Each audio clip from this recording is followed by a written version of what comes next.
வணக்கம் நேர்களே. இன்றைய மக்கள் மன்றம் நிகழ்ச்சிக்கு உங்களை அன்புடன் வரவேற்கின்றோம். இன்றைய நாளிதழ்களில் பெரும்பாலான நாளிதழ்களில் தலைப்புச் செய்தியாக வந்திருக்கக்கூடிய தகவல், தமிழகத்தின் தலைமை செயலாளர் உட்பட 4 செயலாளர்கள் அதிரடி மாற்றம் என்கின்ற ஒரு தலைப்புச் செய்தி நாம் பார்க்கின்றோம். அதிமுகவை பொறுத்தளவுக்கு இந்த IAS IPS அதிகாரிகள் மாற்றம் என்பது 23ஆம் தேதி பதவியேற்ற உடனேயே நிகழ்ந்த ஒரு தகவல். இன்று வந்திருக்கக்கூடிய ஒரு தகவலாக வந்திருக்கின்றது. இதற்கு முன்னதாக தேர்தல் கமிஷன், அதாவது 16ஆம் தேதிக்கு முன்னதாக தேர்தல் கமிஷன் அதிரடியாக மாற்றத்தை சொல்லியிருந்தது. அதன் அடிப்படையில் IAS IPS அதிகாரிகள் மாற்றம் பெற்றனர். தற்பொழுது இன்று வந்திருக்கக்கூடிய தலைப்புச் செய்தியாகவும் இது அமைந்திருக்கின்றது. இது நேற்று இன்று நடைபெறக்கூடிய ஒரு தகவல் அல்ல, தொடர்ச்சியாக நாம் பார்த்து வரக்கூடிய தகவலாக இருந்து கொண்டே இருக்கின்றது. இது மட்டுமல்லாமல் இது கழகத்திற்கு அப்பாற்பட்டது நிகழ்ச்சியாக பார்க்க முடிகிறது. தமிழகத்தை பொறுத்தளவுக்கு ஆட்சியாளர்கள் மாற்றம் பார்க்க முடிகிறது. கழகத்திற்கு உட்பட்டே முதலமைச்சர் பொதுச் செயலராகும் அதிமுகவின் பொதுச் செயலராக ஜெயலலிதா அவர்கள் இருக்கிறார்கள். அதைத் தொடர்ந்து 38 பேர் மாற்றம் பெற்றிருக்கிறார்கள். இதில் முக்கியமாக நத்தம் விஸ்வநாதன் உட்பட பல முன்னாள் அமைச்சர்கள், தோப்பு என் வெங்கடாச்சலம், டி என் வெங்கடாச்சலம் அவர்களாக இருக்கட்டும், பல முன்னாள் அமைச்சர்களும் அவர்களுடைய கழக செயலாளர்கள் அல்லது கட்சி பொறுப்புகளில் இருந்து மாற்றப்பட்டிருக்கிறார்கள் என்கின்ற ஒரு கருத்துக்களையும் நாம் பார்க்க நேரிடுகிறது. இது போன்ற பல தகவல்கள் இன்றைக்கு நம்முடைய இருக்கின்றது. இந்த மாற்றத்திற்கு, அதிரடி மாற்றத்திற்கு என்ன காரணம், தற்போது என்ன தேவை உருவாகியிருக்கிறது, வாருங்கள் விவாதிக்கலாம் இன்றைய மக்கள் மன்றம் நிகழ்ச்சியில். இதற்காக நம்முடைய வந்திருக்கிறார்கள் நமக்காக இந்த தலைப்புகளில் விவாதிக்க வழக்கறிஞர் கோவை புரட்சி தம்பி, அதிமுகவை சேர்ந்த மாவட்ட இலக்கிய செயலாளர். ஐயா வணக்கம். அதே போல காங்கிரஸ் கட்சியை சார்ந்து இந்த நிலைப்பாடு இன்று ஒன்றும் புதிதல்ல, இவர்கள் தொடர்ச்சியாக இதை செய்து கொண்டிருப்பவர்கள் தான். இங்கே இருக்கக்கூடிய சூழ்நிலை கருதி அவர்களுக்கு சாதகமாக இதை பயன்படுத்திக் கொள்ள அவர்களுக்கு யாரெல்லாம் வேண்டும் அப்படின்னு நினைக்கிறார்களோ அவர்களை தங்களுக்கு வசதிக்காக மாற்றிக்கொள்ளக்கூடிய ஒரு சூழ்நிலை தான் இன்றைய இந்த சூழ்நிலை காமிக்கின்றது, இந்த தலைப்பு செய்தி காண்பிக்கிறது என்று தன்னுடைய குற்றச்சாட்டாக, தன்னுடைய முரண்பட்ட கருத்துக்களை நம்முடைய பகிர வந்திருக்கிறார் கோவை மாவட்டத்தின் முன்னாள் பொதுச் செயலாளர் இருக்கக்கூடிய இந்திய தேசிய காங்கிரசின் திரு காட்டூர் சோமு அவர்கள். வணக்கம். முதல்ல உங்ககிட்ட தான் இந்த கேள்வியை ஆரம்பிக்கலாம்னு நினைக்கிறேன். பொதுவாகவே இந்த அதிகாரிகள் மாற்றப்படுவது ஒரு எந்த கட்சி ஆட்சிக்கு வந்தாலும் சரி, 2011 காங்கிரஸ் திமுக தோல்வி அடைந்தது. தோல்வி அடைந்ததுக்கு அப்புறமா மிகப்பெரிய ஒரு மாற்றத்தை செய்யவே இல்லை அப்படின்னு ஒரு நிலைப்பாடு இருக்கிறது. ஆனால் தொடர்ச்சியாக அதிமுகவின் சார்பில் இது போன்ற ஒரு நிலைப்பாடு வந்து கொண்டே இருக்கின்றது. IAS அதிகாரிகளாகட்டும் அல்லது முதல்ல IAS அதிகாரிகள் IPS அதிகாரிகளை மட்டும் நம்ம கணக்கில் எடுத்துக்கலாம். அதுக்கப்புறம் கட்சிக்குள்ள நடந்த மாற்றத்தை அப்புறம் கணக்கில் வரும். முதல்ல இதை பற்றி உங்களுடைய கருத்து என்ன? பொதுவாகவே அனைத்து இந்திய அண்ணா திராவிட முன்னேற்ற கழகத்தை பொறுத்தவரை அவர்கள் ஆட்சி காலத்தில் ஒன்று அமைச்சர்கள் செய்யக்கூடிய தவறுகளுக்கு உட்பட்டு அவர்களுக்கு உதவி செய்யக்கூடிய அதிகாரிகள், இல்லை அவர்கள் ஊழல் செய்தால் அவர்களை கண்டிக்கின்ற, தடுக்கின்ற சக்தி படைத்த அதிகாரிகள், தங்களுக்கு சாதகமான அதிகாரிகள் யார், ஒத்துவராத அதிகாரிகள் யார், நேர்மையான அதிகாரிகள் யார் என்றெல்லாம் தரம் பிரித்து தனக்கு சாதகமான அதிகாரிகளை அவர்களுக்கு தங்கள் சம்பந்தப்பட்ட இலாக்காக்களிலே கேட்டு பெறுவது, அந்த அமைச்சர்கள் தலையிட்டினால் அவர்கள் சார்ந்த துறைகளுக்கு சில செயலாளர்களை கேட்டு பெறுவது என்ற அடிப்படையிலே ஆட்சியாளர்கள் தொடர்ந்து செய்து கொண்டிருக்கின்றார்கள். இவர்களுக்கு ஒத்துழைக்காத அதிகாரிகளை காத்திருப்போர் பட்டியலில் வைப்பது, இப்படியெல்லாம் இந்த அரசாங்கம் தொடர்ந்து தவறுகளை செய்து கொண்டிருக்கின்றது. இது போன்ற செயல்பாடுகள் நிர்வாகத்திலே நல்ல முன்னேற்றத்தினை தராது. அரசு ஒரு நல்ல நிலையான ஒரு பொறுப்பான ஆட்சியை தர வேண்டும் என்று சொன்னால் அதிகாரிகளிடத்தில் அதிகாரத்தை பகிர்ந்து கொடுத்து அவர்களை அடிக்கடி இடமாற்றம் செய்யாமல் தொடர்ந்து அவர்கள் பணியாற்ற அனுமதி அளிக்க வேண்டும். ஒரு குறிப்பிட்ட நாட்களுக்கு பிறகு அந்த அதிகாரிகள் ஏதேனும் தவறு செய்தார்கள் என்று சொன்னால் அதற்கான தண்டனையை அரசு கொடுக்க வேண்டுமே தவிர இடமாற்றம் என்பது தண்டனையாக மாறாது. இங்கே ஒரு அதிகாரி லஞ்சம் வாங்குறாரு நீங்கள் அரசாங்கம் நினைக்குன்னு சொன்னால் நீங்கள் அவரை கொண்டு ஈரோடு மாவட்டத்துக்கு நீங்கள் டிரான்ஸ்ஃபர் பண்ணுறதுனால அந்த லஞ்சம் வாங்குறத அவர் நிறுத்த போகிறதில்ல. இங்கே வாங்கிட்டு இருந்த லஞ்சத்தை அங்கே போய் வாங்க போகிறாரு, லஞ்சத்தை நிறுத்த போகிறதில்ல. ஆக அவருக்கு தண்டனையை கொடுக்கலாம். நீங்கள் அந்த அதிகாரி தவறு செய்தார் என்று தெரிந்தால் நீங்கள் அதற்கான தண்டனையை கொடுக்கலாம். அதை விட்டுட்டு இடமாற்றம் என்பது அதுக்கு ஒரு பொறுப்பான தீர்வாக. மாற்றம் என்பது சும்மா ஒரு சடங்காக நிகழ்வது, அப்படி சடங்கான நிகழ்வு தான் நிகழ்வான்னு சொல்றீங்க. ஐயா புரட்சி தம்பிட்ட நம்ம முதல் கேள்வி கேட்கலாம். திரு புரட்சி தம்பி அவர்களே, நீ இந்த கேள்வி முதல் கேள்வி என்ன அப்படின்னா, பாட்டாளி மக்கள் கட்சியினுடைய நிறுவன தலைவர் ராமதாஸ் அவர்கள் சொல்லுகின்ற போது இன்னைக்கு காலையில் கொடுத்த ஒரு பேட்டியில என்ன சொல்ற அப்படின்னா, ராமமோகன் ராவ் அவர்கள் முதல்வரின் 2ஆம் நிலை செயலாளராக இருந்தவர். திடீர்னு சொல்லிட்டு ஞானதேசின் அவர்களை டிட்கோக்கு மாத்திட்டு இன்னைக்கு அவர் பதவியேற்று 2014 டிசம்பர் மாதம் பதவியேற்றார். அதற்குள்ளாக ஒரு மாற்றுதலுக்கான தேவை என்ன வந்தது? ராம்மோகன் ராவ் முதன்மை செயலாளராக, தமிழகத்தின் முதன்மை செயலாளராக மாறுவதற்கான தேவை என்ன உருவாயிருக்கு? அனைத்திந்திய அண்ணா திராவிட முன்னேற்றக் கழகத்தை பொறுத்தளவு தமிழகத்தின் முதலமைச்சர் பொறுப்பேற்றிருக்கக்கூடிய இதயம் புரட்சித் தலைவி அம்மா அவர்கள் எந்த ஒரு நடவடிக்கை எடுத்தாலும் அவர் ஒரு திட்டமிட்டு ஒரு தீர்க்கமான ஒரு நல்ல முடிவுகளினுடைய அடிப்படையிலேயே அவர் நடவடிக்கை எடுப்பார். இதை பற்றி காங்கிரஸோ மற்றவர்களோ ஏன் கவலைப்பட வேண்டும்? காங்கிரஸ் கட்சியை பொறுத்தளவு இதை பேசுவதற்கு எந்த தகுதியும் கிடையாது. ராமதாஸ் தன் மகனை காங்கிரஸ் கட்சிக்கு தகுதி இல்லைன்னு சொல்ல உங்க கையில மக்கள் வாக்களிக்க ஆட்சியை நிர்வாகம் நீங்க காங்கிரஸ்காரன் ஒரு வாக்காளர், தமிழ்நாட்டினுடைய வாக்காளர் என்ற முறையில யாருக்கு வேணாலும் கேட்கறதுக்கு உரிமை இருக்கு. காங்கிரஸ்காரனுக்கு அதிகாரம் இல்லைன்னு சொன்னா யாருக்கு அதிகாரம் இருக்குன்றீங்க? ஒரு ஆட்சி அதாவது ஆட்சி பொறுப்பேற்று ஆட்சி நிர்வாகம் வேகமாக செயல்பட வேண்டும் என்பதற்காக எங்கள் இதயம் புரட்சி தலைவி அம்மா அவர்கள் நல்ல சிந்தனையோடு நல்ல நோக்கத்தோடு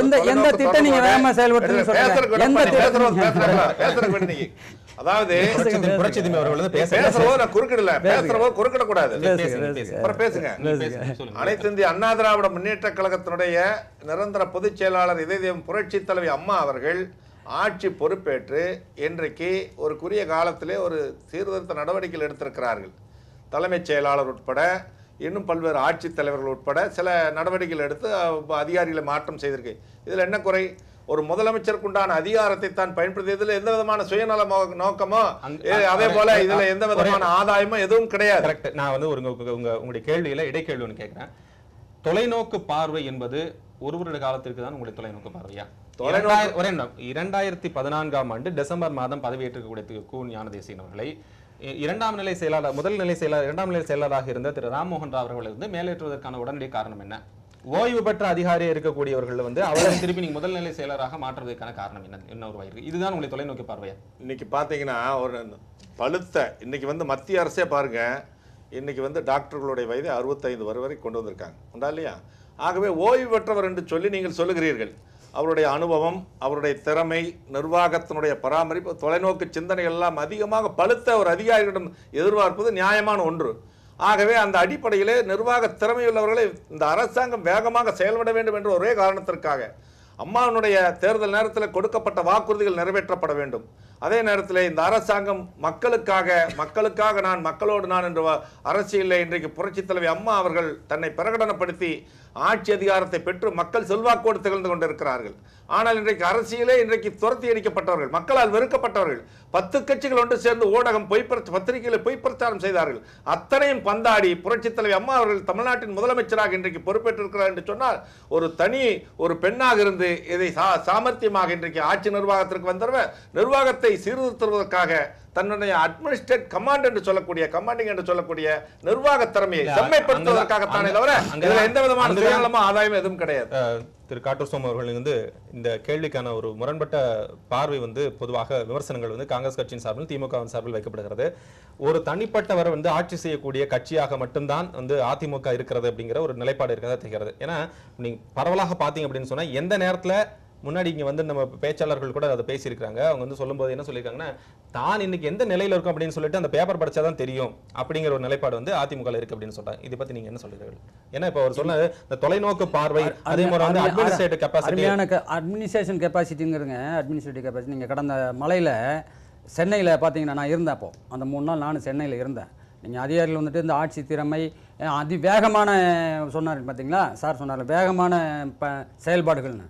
நீங்கள் அந்த தண்ணி வந்துட்டுங்க சென்னையில் உள்ளே வந்துருச்சு, ஊருக்குள்ளார இப்படி போகிற தண்ணி இப்படி போகுது, அங்கே பூரா பில்டிங் இருக்குது. அதில் இந்த தண்ணி லாக் ஆகி மறுபடியும் இங்கே போகுதுங்க, இங்கே மறுபடியும் பில்டிங் லைனாக இருக்குது, பின்ன தண்ணி இங்கே வருது. 3 நாளாக அந்த தண்ணி அந்த ஊரை விட்டு வெளியில் போகாமல் உள்ளே சுற்றிட்டே இருக்குது டவுனுக்குள்ள. இதை கண்டுபிடிக்கிறதுக்கே 3 நாள் ஆச்சு. சிஆர்பிஎஃப் வந்து மீட்பு பணியில் வந்து இறங்கி அவங்க வந்து மீட்பு பணியில் போய் பார்க்குற போது தண்ணி எங்கேயுமே போல அதுக்குள்ள தான் சுற்றிட்டு இருக்குங்கிற கண்டுபிடிக்கிறதுக்கு 3 நாள் ஆச்சு. அப்போது அந்த அத்தனை மாநகராட்சி அதிகாரிகள் இருக்கிறாங்க, உள்ளூர் மணியக்கார் இருக்கிறாரு, தாசில்தார் இருக்கிறாரு, அத்தனை எம்எல்ஏக்கள், நாடாளுமன்ற உறுப்பினர்கள், சட்டமன்ற உறுப்பினர்கள், அமைச்சர்கள் எல்லாமே தலைமை அத்தனை பேரும் சென்னையில் கூடியிருக்கிற இடத்துல அந்த தண்ணி ஏன் வடியில் ஏன் வெளியே போகலைன்னு கண்டுபிடிக்கிறதுக்கே 3 நாள் ஆகி போச்சுன்னா இதை விட என்ன இது என்ன வேகமான ஒரு செயல்பாடுகள் நீங்கள் என்ன அட்மினிஸ்ட்ரேட்டிவ் கெப்பாசிட்டின்னு சொல்றீங்க? என்ன சுத்தமாவே இல்ல, ஸ்தம்பிச்சு போச்சு. அரசு நிர்வாகம் செயலிழந்து விட்டது அந்த நேரத்துல. தவறான தகவல்.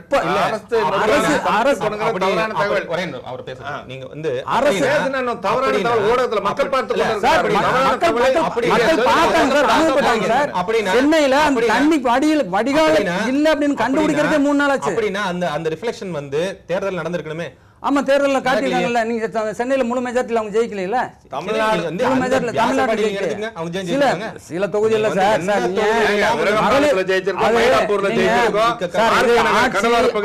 ஆட்சியாளர்கள் வந்துட்டு, அதுவும் குறிப்பா அனைத்து இந்திய அண்ணா திராவிட முன்னேற்ற கழகம் ஆட்சி பொறுப்புக்கு வந்ததுக்கு பின்னால தேர்தல் நேரத்துல நீங்க பணபலம், அதிகார பலம், அரசு அத்தனையும் பயன்படுத்தலாம். மகளிர் குழுக்களை எப்படி வந்து அவங்க சொல்லணும். ஏன்னு கேட்டீங்கன்னா எந்த கண்டெய்னர்ல போனாலும் சிபிஐ விசாரணை வைக்க வேண்டும் சொல்லிட்டு பெட்டிஷன் கொடுக்கறதுக்கு காங்கிரஸ் ஊடா நட்பு கேடாய் முடியும் என்று சொன்ன கருணாநிதி அவர்களோடு இந்த கூடியிருக்கக்கூடிய காங்கிரஸ் திமுகவும் எந்த விதமான நடவடிக்கையும் இன்னும் எடுக்கப்படவில்லை. ஏற்கனவே ஒரு நண்பர் ஊடகத்தில் சொல்லியிருக்காரு. என்ன சொல்லியிருக்காருன்னு கேட்டீங்கன்னா 570 கோடி ரூபாய் என்பது ரிசர்வ் வங்கியினுடைய பணம் என்பதும் அந்த பணத்தை கொண்டு செல்கின்ற அதிகாரி ஒரு 10 லட்சம் ரூபாய் நீங்க கொண்டு போனீங்க. அப்படி சொல்லல, நான் அப்படி சொல்லல. தவறா சொல்றாரு. இதே ஊடகத்துல தயாராக உள்ளது அனைத்து இந்திய அண்ணா திமுக புரட்சி தலைவி அம்மாவை பொறுத்தளவு எந்த புகார்களையும், எந்த குற்றச்சாட்டுகளையும், எந்த பொய்யான வாதங்களையும் திறமையும் பாங்கும் புரட்சி தலைவி அம்மாவுக்கு உண்டு. அதிமுக கழகத்தை கொச்சைப்படுத்துவதற்காக தேர்தல் வெற்றி வாய்ப்பு அம்மாவுக்கு கிடைக்கும் என்பதற்காக அவர்கள் திட்டமிட்டு பெறப்பட்ட ஒரு வதவியை தவிர எந்த விதமான உண்மையும் கிடையாது. ஒரு வங்கி பணத்தை கொண்டு செல்றதுக்குன்னு சில முறைகள் இருக்குதுங்க. அதுக்கு வந்துட்டு முதல்ல வந்துட்டு ஒரு 100 கோடி ரூபா பணம் வெளியில் போகுதுன்னு சொன்னால் அதுக்கு முன்னாடி அந்த பணத்துக்கான சேஃப்டிக்காக முதல்ல வந்துட்டு அது வந்து செக்யூர் பண்ணணும், எல்லாம் இன்சூர் பண்ணணுங்க. அப்புறம் அந்த அந்த ஏரியா பார்டர் தாண்ட பக்கத்தில் இருக்க அருகாமையில் இருக்கிற காவல் நிலையங்களுக்கு அதை வந்து இன்ஃபார்ம் பண்ணணும். பின்ன வந்துட்டு அந்த பாதுகாப்பான இரும்பு பெட்டகங்களில் தான் வந்துட்டு அந்த பணத்தை எடுத்துகிட்டு போக முடியும். அதுதான் வங்கியினுடைய ரூல்ஸு. வங்கியினுடைய ரூல்ஸு இரும்பு பெட்டகத்தில் மட்டும்தான் சீல் பண்ணி அந்த பணத்தை கொண்டு முடியும். ஒருவேளை கொண்டு செல்லக்கூடிய வாகனங்கள் விபத்துக்குள்ளானாலோ, இல்லை தண்ணியில் விழுந்துட்டாலோ, இல்லை ஃபயர் ஆக்சிடென்ட் ஆகிட்டாலோ அந்த பணத்துக்கு எந்த விதத்துலையும் சேதம் வராத ஒரு நிலையில் தான் அந்த பணத்தை கொண்டு போவாங்க. அப்படி தான் வங்கி பணம் கொண்டு போக முடியும். இது எதுவுமே இல்லாமல் ஒரு மரப்பெட்டியில் வச்சு என்னமோ 2 மூடை கத்திரிக்காயோட அனுப்பிச்சிட்டு இருக்கிற இறக்கி விட்டுட்டு கூலி கொடுத்து அனுப்புங்கன்னு சொல்ற மாதிரி பணத்தை அனுப்பிச்சிருக்காங்க. இதுக்கு பதில் சொல்ல வேண்டியது மாநில அரசாங்கம், மத்திய அரசாங்கம் 2 பேத்துக்கும் பொறுப்பு இருக்குது. ஏன் இவங்களே சிபிஐ விசாரணை மாநில அரசாங்கம் கேட்கலாமே? மாநில அரசாங்கமே சிபிஐ விசாரணை கோரலாம். சில வழக்குகள் அதிகாரம் இருக்கு. எலெக்ஷன் முடிஞ்சிருச்சு. இப்ப யாரு பணம் போன பேசுறீங்களா? திரு நக்கீரன் கோபால் அவர்களை பற்றி ஒரு சின்ன கருத்து வந்து இப்ப நம்ம வந்து கிளிப்பிங் பார்க்கலாம். அந்த கிளிப்பிங்ல வந்து அவர்கள் வந்து திமுக தலைவர் 93வது பிறந்த நாள் அவர்கள் பேசியிருக்கக்கூடிய அந்த காட்சி இப்ப பார்க்கலாம். அதை தொடர்ந்து நீங்க பேசியிருக்கக்கூடிய அந்த விஷயத்துக்கு நம்ம அந்த டிபேட்டை தொடர்ந்து பார்க்கலாம். ஏன் நீங்க டிபேட் மாத்துறீங்க? இதே சம்பந்தப்பட்ட கிளிப்பிங் தான். இதே சம்பந்தப்பட்ட கிளிப்பிங் டிவில பார்த்து நக்கீரன் கோபால் அவர்கள் பேசியிருக்கிறார்கள். அந்த கிளிப்பிங்கை மட்டும் இப்ப நீங்க பார்த்துட்டு அதுக்கப்புறம் தொடர்ந்து இந்த விவாதத்தை தொடரலாம். டிவியில பாத்தீங்கன்னா தொட்டதுக்கெல்லாம் 3 பேர் 4 பேர் உட்காந்து பேசுவாங்க தெரியுமா? தொட்டதுக்கெல்லாம் பேசுவான். ஒன்றும் இல்லை, இந்த ஆட்சி மாற்றம் இப்போ தேர்தல் பதவிக்கு வந்தாங்க. தளபதியை வந்து 12வது ரோவா 20வது ரோவில் உட்கார வச்சாங்க. உடனே அதுக்கு 2 நாள் கழித்து அந்த அம்மா அப்போ தான் தூங்கி எழுந்திரிச்சு, எங்களுக்கே தெரியாது, எனக்கு தெரியாமல் பண்ணிட்டோம், நான் இப்படி நடந்திருந்தால் நாங்கள் அதுக்கு வருத்தப்படுறோம் அப்படிங்கிற மாதிரி ஒரு கடிதம் எழுதிச்சு. என்கிட்ட கேட்டாங்க. நான் சொன்னேன், ஏம்மா நான் என்கிட்ட சொன்னவர்கிட்ட சொன்னேன், தளபதி வருத்தப்பட்டுக்கூடாது, ஏன்னா டிவி லைவில் போதுங்கிறாங்க, கலைஞரும் வருத்தப்பட மாட்டார். இவர் ஏன் போனார்? நான் கேட்குறது அதுதான்.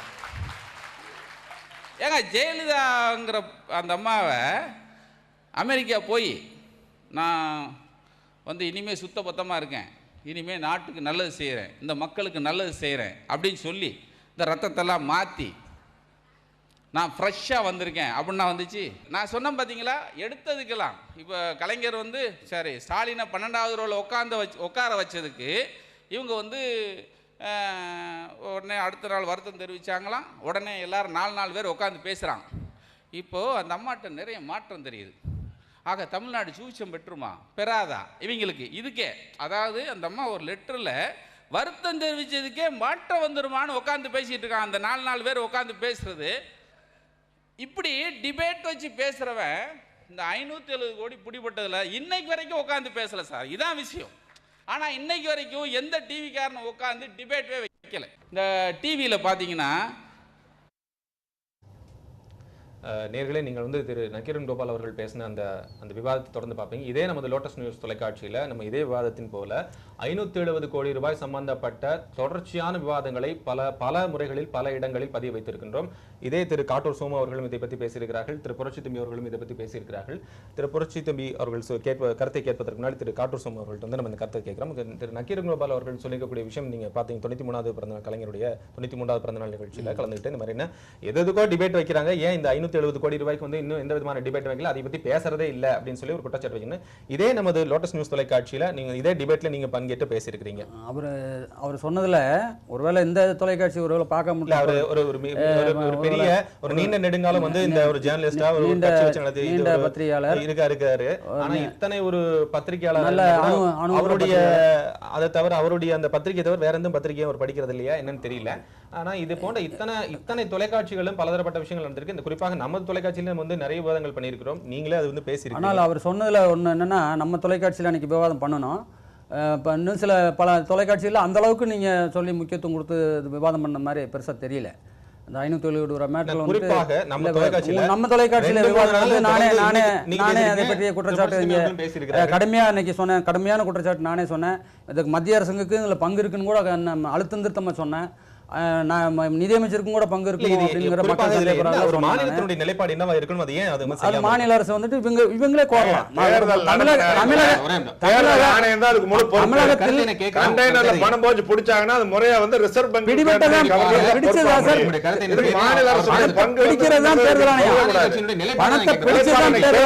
தமிழ்நாட்டுடைய அரசாங்கத்துல முழு பொறுப்பு இருக்கு. ஒரு கலெக்டர் மாத்துறாங்க, அதிகாரிகளை மாத்துறாங்க, எல்லாம் பண்றாங்க. தேர்தல் ஆணையம் அவங்க பிடிச்சாங்க, பொறுப்புதான். நாங்க தைரியமாக சொல்லுகிறோம், 570 கோடி ரூபாய் நீங்க என்ன விசாரணை வேணாலும் வைங்க. விசாரணை வைக்கிறதுக்கு முதல்ல அவர் பேசுறதுக்கு அனுமதி கொடுங்க. அதாவதுங்க 570 கோடி ரூபாயை கொண்டு போய் செல்ற போது பிடிச்சதுதான் தேர்தல் ஆணையம், தடுத்ததான் தேர்தல் ஆணையமே தவிர தேர்தல் ஆணையம் கொண்டு பணத்தை கொண்டு போகணும் முழு காரணம்னு அவர் சொல்ற மாதிரி முழு காரணமா.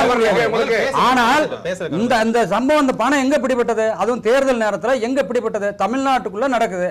அப்ப தமிழ்நாடு தேர்தல் முடிகிற வரை முதலமைச்சர் வந்துட்டு சில நடவடிக்கைகளில் ஈடுபட முடியாது, அது யதார்த்தமான உண்மை, அது எங்களுக்கு தெரியும்.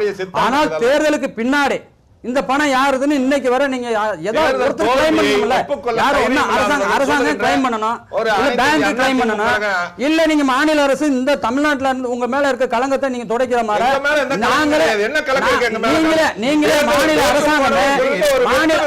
அரசாங்கமே மத்திய அரசுக்கு நீங்க பரிந்துரை பண்ண வேண்டியதானே, பணத்தை யாருடைய பணம் யாருடைய பணம் யாருக்கு சொல்லல. நாங்க என்ன சொல்றோம், ஆட்சியாளர்கள் வந்துட்டு ஆட்சி அதிகாரம் உங்கள்ட்ட இருக்குது, நீங்க என்ன பண்ணணும், மத்திய அரசாங்கத்துக்கு பரிந்துரை பண்ணுங்க, சிபிஐ விசாரணை வைங்க, இந்த பணம் யாருன்னு உண்மையான குற்றவாளிகளை கொண்டு வாங்க அப்படின்னு நீங்க கேட்கணும்ல. நம்ம தானே ஆட்சி இருக்குது, நீங்க தானே கேட்கணும். இல்ல நீங்களே வந்து காவல்துறை, நாங்க மாநில காவல்துறை சிவியரா விசாரிச்சு நீங்க ஒரு 570 ரூபாய் பணம் யாருன்னு கண்டுபிடிச்சிருக்கு இவ்வளவு நாளாக. தூங்கும் போது இந்த பொய்யை பேசியவர்கள், இந்த பித்தலாட்டத்தை சொன்னவர்கள் தேர்தலில் மரணடி 570 கோடி சந்தேகமா இருக்குது. நான் தெளிவாக சொல்லுகிறேன், இந்த பொய்யை சொல்லி அனைத்து இந்திய அண்ணா திமுக கழகத்தின் மீது கலங்கத்தை கற்பித்து தேர்தலில் வெற்றி வரலாம் என்று கனவு கண்டவர்கள் அந்த கனவு பொய்த்து போனது. நக்கீரன் கோபாலை பொறுத்தளவு அண்ட புழுகன் ஆகாய புழுகன் வர ஒரு பெரிய புழுகன் உலகத்தில் இருக்காங்க நக்கீரன் கோபால். ஒரு பத்திரிகையாளர் என்ற முறையில் நான் ஏற்றுக்கொள்ள நக்கீரன் கோபாலை நக்கீரன் கோபால் சொன்னதாக சொன்னீர்களே, நக்கீரன் கோபால் யார்?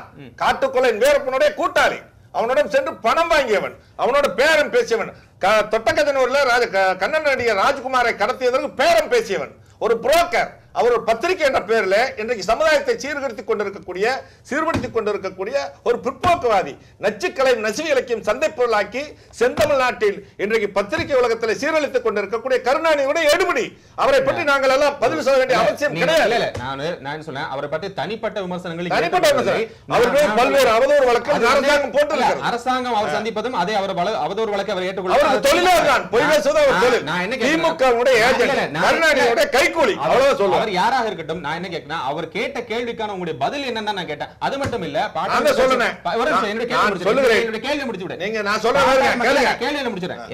கேள்வி என்னன்னா, அவர் இது போல சொல்லியிருக்காரு, ஏன் ஒரு விவாதம் கூட செய்யப்படவில்லை. ஒண்ணு. இரண்டாவது விஷயம் என்னன்னா, பாட்டாளி மக்கள் கட்சியினுடைய நிறுவன தலைவர் இது வந்து 70 கோடியில் வந்து உங்களுக்கு கமிஷன் இருக்கு அப்படின்னு சொல்ல, தமிழக அரசுக்கு கமிஷன் இருக்கு அப்படின்னு சொல்ல, இது போல பல விமர்சனங்கள் வந்து இந்த 570 கோடி ரூபாயில் வைக்கப்பட்டது. பாட்டாளி மக்கள் கட்சி தலைவரை பொறுத்த விமர்சனங்களுக்கான உங்களை பதில் வரல. இல்ல சொல்ற கேளுங்க நீங்க. பாட்டாளி மக்கள் கட்சி தலைவர் ராமதாஸை பொறுத்தளவு அவருடைய மகன் அன்புமணி இந்த தேர்தலிலே முதலமைச்சராக வேண்டும் என்று பகல் கனவு கண்டார். நான் வந்தோன்னே மக்களுக்கு ஏதேனும் சந்தேகம் ஏற்பட்டால் ஆட்சியாளர்கள் யாரு சந்தேகத்தை கேட்டாலும் நீங்க ஒரு அபாண்டமான குற்றச்சாட்டுகளை சொல்றது, ஒரு பொய்யான தகவலை இன்றைக்கு பேசுகிறார். ஆட்சியாளர்கள் களத்திலே புரட்சி தலைவர் அம்மா அவர்களை சந்திக்க தைரியம் இல்லாமல் பொய்யை சொல்லிக் கொண்டிருக்கக்கூடிய ஒரு தலைவர் தான் ராமதாஸ். அந்த கேள்விக்கான உங்களுடைய பதில் என்ன? ராமதாஸ் பொய் புழுகிறார். அப்ப அது கேள்வி வந்து பொய் தான் அவர் சொல்ல முழு பொய். சரி, அந்த கேள்வி வந்து சரியில்லாத கேள்வி. அப்ப இது வரைக்கும் நீங்க விவாதம் பண்ணிருக்கீங்களா? அதுக்கான சார் எங்க எதுக்கு விவாதம் பண்ணணும்? சார் மிஸ்டர் ஜிகே என்ன சொல்றேன்னா, மத்திய அரசு ஒரு நாட்டுல அது ஒரு தேர்தல் நேரத்துல ஒரு 570 கோடி ரூபாய் ஒரு கண்டெய்னர்ல கொண்டு போறாங்க. அது 3 கண்டெய்னர்ல கொண்டு போறாங்க. ஒரு சாதாரண ஒரு விஷயமா தெரியல. இது ஒரு சாதாரண விஷயம் அல்ல. இந்த பணம் யாருதுன்னு விளக்கம் சொல்ல வேண்டியது அரசாங்கத்தினுடைய கடமை சார். இது யாருக்குன்னு சொல்லணும்ல, அவங்க தானே கண்டுபிடிக்கணும். காவல்துறை அவங்க கீழே தானே இருக்குது, அவங்க தானே கண்டுபிடிக்கணும். அவர் ராமதாஸ் கேட்கறது விடுங்க, பொதுமக்கள் யாரோ ஒருத்தர் கேட்கறாங்க, அதுக்கு பதில் சொல்ல வேண்டிய கடமை அரசாங்கத்துக்கு இருக்கா இல்லையா? ஆட்சி அவங்கள்ட்ட இருக்கு, அதிகாரம் அவங்களுக்கு இருக்கு, காவல்துறை அவங்களுக்கு இருக்கு, உங்களுக்கு வந்து நுண்ணறிவு வச்சிருக்காங்க. தினமணி பத்திரிகையில அழகான தலையங்கு இந்த விமர்சனங்களுக்கெல்லாம் பதிலாக சொல்லி இருக்கிறார்கள். அது யாருடைய பணமா இருக்கட்டும், நீங்க கண்டுபிடிச்சு சொல்லுங்க. என்பது ஒரு வங்கியிலிருந்து ஒரு வங்கிக்கு செல்லுகின்ற பணம், ரிசர்வ் வங்கியினுடைய பணம் என்று சொல்லி அதற்குண்டான அதிகாரி கூட வந்திருக்கணும். எப்பவுமே பணம் கொண்டு போகிற போது அதிகாரிகள் கூட வராமல் பிளைட்ல வந்துருவாங்க. 4 நாள் 3 நாள் டிராவல் பண்றதுக்கு போது பிளைட்ல வந்துருவாங்க. செக்யூரிட்டி காவல்துறை அதிகாரிகள் வந்திருக்காங்க. கண்டெய்னர்ல உண்டான ஆதாரங்கள்லாம் வந்திருக்கு. ஆதாரங்களை காண்பித்து ரிசர்வ் வங்கியினுடைய கவர்னராக இருக்கக்கூடிய கவர்னர் கூட இன்றைக்கு அதற்குரிய பதிலை சொல்லி இருக்கிறார். அதற்கு பின்னாடி போய் இன்னைக்கு வரையும் இந்த நிமிடத்து வரையிலும் அந்த பணம் யாருங்கிறது இன்னும் பயங்கரமான ரகசியமா வைக்கப்படுகிறது. இதுக்கு அரசாங்கம் எந்த விதமான முயற்சி எடுக்குது? கேரளத்தில் சோனியா காந்தி மீது 3 கோடி ரூபாய் ஊழல் என்று வழக்கு போட்டிருக்கிறார்கள். மோசடி வழக்கு போட்டிருக்காங்க. தாங்கிக் கொள்ள முடியாமல் பார்த்தா நீங்க சிறைக்கே போயிட்டு வந்தவங்க தானே. ஊழல் வழக்குல தண்டனை போட்டுருக்கீங்க.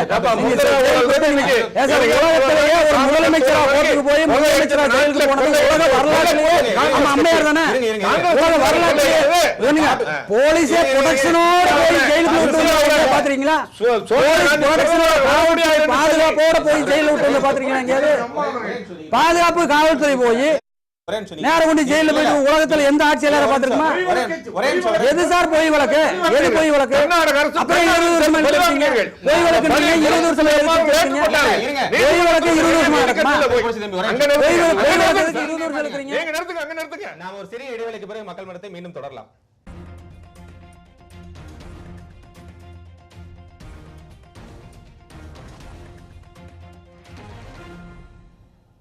மக்கள் மன்றம் நிகழ்ச்சி மீண்டும் தொடர்கிறது. ஒரு காரசாரமான விவாதங்கள் இங்கு நம்ம பார்த்துட்டே இருக்கோம். தொடர்ந்து இது போல இனி வரக்கூடிய இந்த நேரமும் நம்ம வந்து விவாதிக்கலாம். அடுத்து திரு காட்டு சோமு கேட்கக்கூடிய கேள்வி என்ன அப்படின்னு சொன்னா, நீங்க வந்து 2011 திமுக கழகம் மிகப்பெரிய தோல்வியை சந்தித்தது, அதை நம்ம பார்த்தோம். அதற்கு பிறகு ஒரு பெரிய அளவிற்கு கட்சி நிர்வாகிகளோ, என் காங்கிரஸ்ல எடுத்துட்டான்னு கூட கட்சி நிர்வாகிகளோ அல்லது வந்து செயலாளர்களோ, மாவட்ட பொறுப்பில் இருக்கக்கூடியவர்களோ அல்லது மாநில பொறுப்பில் இருக்கக்கூடியவர்களோ இதுவரைக்கும் யாருமே மாற்றப்படவில்லை. அதற்கான எந்த விதமான ஒரு செயல்பாடும் நடந்ததாக தெரியவில்லை. இன்னும் சொல்ல போனீங்கன்னா, நீ வந்து காங்கிரஸ் கட்சியினுடைய தலைவராக திரு ராகுல் காந்தி அவர்களை நியமிக்கிறேன்னு சொன்னா அதுக்கு ஒரு காரிய கமிட்டி வைக்க போறேன்னு சொன்னாங்க. அந்த காரிய கமிட்டி இன்னும் அனௌன்ஸ்மெண்ட் பண்ணல. இது இப்போ வரும் அப்போ வரும்னு சொல்லி மாறிட்டே இருக்கக்கூடிய சூழ்நிலையில அண்ணா திராவிட முன்னேற்ற கழகத்தை பொறுத்தளவுக்கு 38 பேர் உடனடியாக மாற்றப்பட்டிருக்கிறார்கள். மாற்றப்பட்டு அதனுடைய நிலைப்பாடு அவர்கள் வந்து மேல இருந்து கீழே வரைக்கும் பாட்டம் வந்து யாரெல்லாம் எங்கெல்லாம் பழுது செய்ய சரிபார்க்கப்பட வேண்டுமோ சரிபார்க்கிறார்கள் என்கின்ற ஒரு நிலைப்பாடு அவரை பற்றி சொல்லப்படுகிறது. இதை பத்தி உங்களுடைய கருத்து? அதாவதுங்க, மாநில கட்சிகளுக்கும் அகில இந்திய கட்சிகளுக்கும் நிறைய வேறுபாடு இருக்கு. நீங்க மாநில அளவில் சொல்லலாம். உங்க அளவில் இந்திய தேசிய காங்கிரஸ் வந்து மாநில அளவு எந்த இருக்குது? மாநில அளவில்னு வர்ற போதுங்க, உங்க அனைத்து இந்திய அண்ணா திராவிட முன்னேற்ற கழகம், திராவிட முன்னேற்ற கழகமும் தொடர்ந்து ஆட்சியில் இருந்துகிட்டே இருக்கிறதுனால அவங்களுக்கு வந்துட்டு ஒரு எதிர்பார்ப்பில் பல தொண்டர்கள் வந்துட்டு இந்த கட்சிக்கு போனால் இதில் சில ஆதாயம் கிடைக்கும், இந்த கட்சிக்கு போனால் சில ஆதாயம் கிடைக்கும் அப்படிங்கிற நினைப்பில் ஒரு எண்ணத்தில் இப்படி பல இந்த கட்சியில் ஆளுங்கட்சியை தேடி பல இளைஞர்கள் போயிட்டுருக்காங்களோ இல்லையே, இப்போ தேசிய கட்சியில் நோக்கி வர்றதில்லை. அப்படியே வந்தால் கூட காங்கிரஸ் கட்சியில் வந்துட்டு நாங்கள் காங்கிரஸ் கட்சியிலேருந்து ஆட்சி அதிகாரம் இருந்தாலும் கூட ஒரு கட்சிக்காரங்களை காப்பாற்றுற நிலைமையில் காங்கிரஸ் இல்லை. அவங்க வந்துட்டு ஒரு தவறு செய்து சம்பாதிக்கட்டும், என்ன வேணா பண்ணட்டும், அந்த மாதிரி என்ன நிலைப்பாடுகளே கிடையாது. ஆனால் மாநில கட்சியில் இருந்திருக்குது. கவுன்சிலர்கள்லேருந்து எல்லாத்துக்குமே வருமானம் வருது. இன்றைக்கி டாஸ்மாக்லேருந்து எல்லா கவுன்சிலருக்கும் பணம் போதுங்க. டாஸ்மாக் கடையில், மதுபான கடையிலேருந்து ஒரு பாட்டிலுக்கு 5 ரூபா மணிக்கு விற்கிறான் ஒரு கடையில் ஒன்றுக்கு. அது கரெக்டாக எல்லா கவுன்சிலருக்கும் தெரியும், எல்லா ஆட்சியாளருக்கு, அமைச்சருக்கு எல்லாத்துக்கும் தெரியும். கேட்டால் அவனே சொல்கிறான், நாங்கள் அமைச்சர்லேருந்து எல்லாத்துக்கும் பங்கு கொடுக்குறோங்கன்றான். அப்படிலாம் வந்துட்டு அந்த அந்த வருமான பகிர்வு இருக்கு பார்த்தீங்களா, அது எல்லா கட்சி தொண்டனுக்கும் போறதுனால அவங்களுக்கு கொஞ்சம் வலுவான இயக்கம் இருக்கு. ரெண்டாவது தனிப்பட்ட விமர்சனங்கள் வச்சா இது தனிப்பட்ட விமர்சனம் சார், இது பொதுவானது. உலகமே உலகம் பூரா தெரிஞ்ச, தமிழ்நாடு பூரா தெரிஞ்ச விஷயம். டாஸ்மாக்ல ஊழல் நடக்குது, எல்லாமே ஆளுங்கட்சி பிரமுகர்களுக்கு பணம் போகுதுன்னு எல்லாத்துக்குமே தெரியும். தமிழ்நாடு பூரா தெரியும்.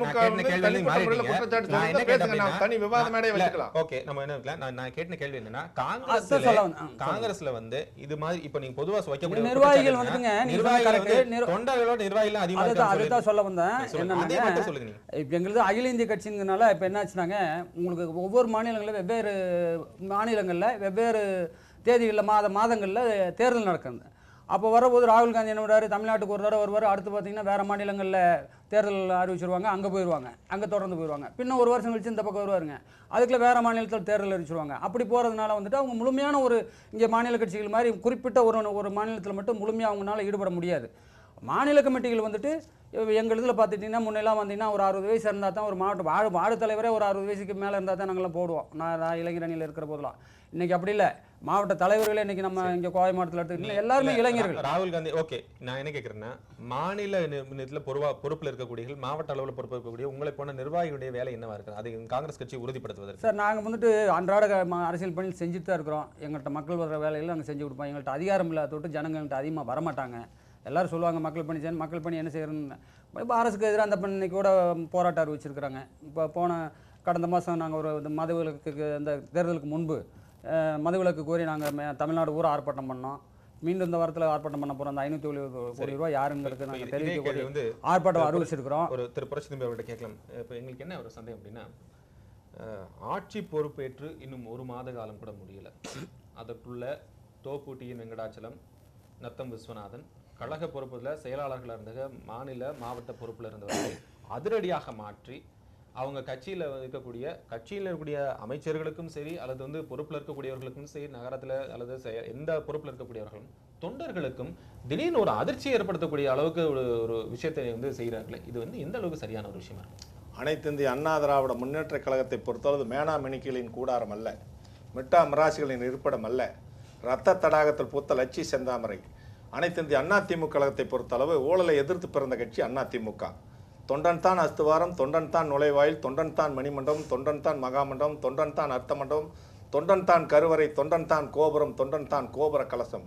கொடிபிடிப்பும் தொண்டன், முடிவெடுப்பும் தொண்டன் என்று புரட்சித் தலைவர் எம்ஜிஆர் வழியிலே இன்றைக்கு புரட்சித் தலைவர் மாண்புமிகு அம்மா அவர்கள் இந்த இயக்கத்தை இன்றைக்கு 1,50,00,000 தொண்டர்களுடைய படைவீடை நடத்தி கொண்டிருக்கக்கூடிய ஒரு இராணுவ பட்டாளத்தைப் போல மிருகப்பல மெஜாரிட்டியோடு இன்றைக்கு அனைத்து இந்திய அண்ணா திமுக கழகத்தை வழிநடத்தி கொண்டிருக்கிறார்கள். தோலை வழிபடையதாக்கி பிடிவள போக்கி அறிவாலை கொண்டு பிளந்தாலும் கட்டுமாற உடல் உள்ள உறுதியோடு கூறிய வேலுக்கும் சீரிய வாளுக்கும் மஞ்சாத அரிமாக்களாக அனைத்து இந்திய அண்ணா திமுக கழகத்தை மிடுக்கோடு நடத்தி கொண்டிருக்காங்க. ஆகவே நீங்க பேசுறதுக்கு விடுங்க, கொஞ்சம் டைம் கொடுங்க. ஆகவே புரட்சி தலைவி அம்மாவை பொறுத்தளவு அனைத்து இந்திய அண்ணா திமுக கழகம் என்பது ஒரு அசைக்க முடியாத ஒரு எக்கு கோட்டையாக தமிழ்நாட்டில் இருக்கிறது. 1,50,00,000 கடந்த நாடாளுமன்ற தேர்தலில் 1,76,00,000 ஓட்டுக்களை வாங்கி 37 நாடாளுமன்ற உறுப்பினர்களை தமிழ்நாட்டில் பெற்று இந்திய பாராளுமன்றத்தில் 3வது இடத்தில் இருக்கக்கூடிய ஒரு மாபெரும் மக்கள் இயக்கம் அனைத்து இந்திய அண்ணா திமுக.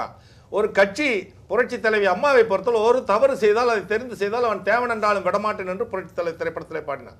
என் தாய் புரட்சி தலைவி அம்மா அவர்கள் இந்த இயக்கம் நன்றாக இருக்க வேண்டும், இந்த இயக்கம் நன்றாக வளர வேண்டும், இந்த இயக்கம் எதிர்காலத்திலேயும் பட்டொலி வீசி பறக்க வேண்டும் என்று சொல்லி என்ற நல்லெண்ண அடிப்படையிலே இந்த இயக்கத்தில் வேகமாக செயல்படக்கூடியவர்களை எல்லாம் இன்றைக்கு பொறுப்பு கொண்டு வருகிறார்கள். ஆகவே இந்த இயக்கத்தில் ஒரு சாதாரண தொண்டன் அமைச்சராக முடியும். ஏன் நான் ஏற்கனவே சொல்லி இருக்கிறேன், ஒரு நரி நீங்க குறுக்க பேசக்கூடாது. நீங்க காங்கிரஸ் தரப்புல ஒரு பொய்யை சொல்றதுக்கு நான் கவுண்டர் பண்ண வேண்டாமா? சொல்றேன், நீங்க புரட்சி தலைவி அம்மா அவர்கள் ஒரு சாதாரண நரிக்குறவனை கூட இந்த நாட்டிலே அமைச்சராக்கிய பெருமை புரட்சி தலைவி அம்மாவுக்கு. அவனும் ஒரு இந்திய ஜனநாயக நாட்டில் ஒரு வாக்காளர்.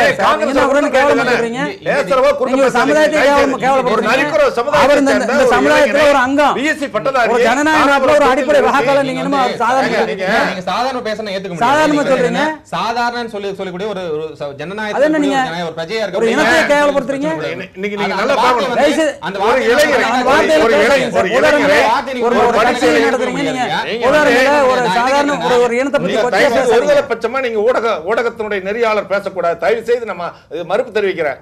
நீங்க அவர் வந்து அதிமுக மேல டாஸ்மாக் அது இதனால பேசினாரு, அதெல்லாம் பதிவாயிருக்கு, மக்கள் பார்த்துட்டாங்க. இந்தியாவுல சர்க்கரை ஊழல், பங்கு மார்க்கெட்டுகள்,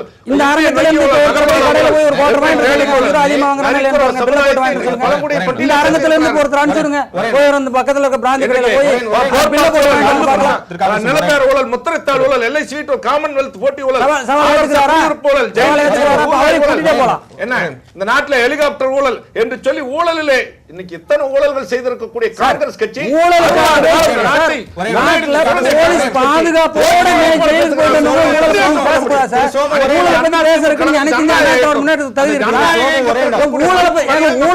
சிறை தண்டனை முதலமைச்சரா போய் உலகத்திலே ஜெயில இருந்துட்டு வந்தவங்க நீங்க உங்களுக்கு பேசுறதுக்கு என்ன இருக்கு? ஊழலை பத்தி நீங்க எந்த அடிப்படையில் பேசுறீங்க? உதாரணமா இருந்துட்டு வந்து நீங்க சொல்றீங்க இன்னும் வழக்கு நிலுவையில் இருக்குது, தீர்ப்பு எதிர்நோக்கி காத்திருக்கிறீங்க. வழக்கு இன்றும் ஊழல் வழக்கு நிலுவையில் இருக்கிறது, தீர்ப்பை எதிர்நோக்கி இருக்கிறது. அந்த அச்சத்தோட இன்னைக்கு அதிமுகவில் இருக்கின்ற அத்தனை பேர் வாழ்ந்து கொண்டிருக்கிறார்கள். அதை வந்து நான் கண்டிப்பாக அது மறுக்கக்கூடிய சூழ்நிலை. சமுதாயத்தில் இருக்கக்கூடிய ஒரு கீழ்த்தட்டு சமுதாயத்தில் இருக்கக்கூடிய நரிக்குறவு சமுதாயத்தை சேர்ந்த ஒரு இளைஞரை அமைச்சராக்கிய பெருமை அனைத்து இந்திய அண்ணா திமுக கழகத்திற்கு கொண்டு. ஆகவே அமைச்சரை மாற்றுவதோ எங்களுடைய கட்சி டெல்லியிலிருந்து இறக்குமதி செய்யப்பட்ட அட்கா கமிட்டி எல்லாம் எங்களது கட்சி.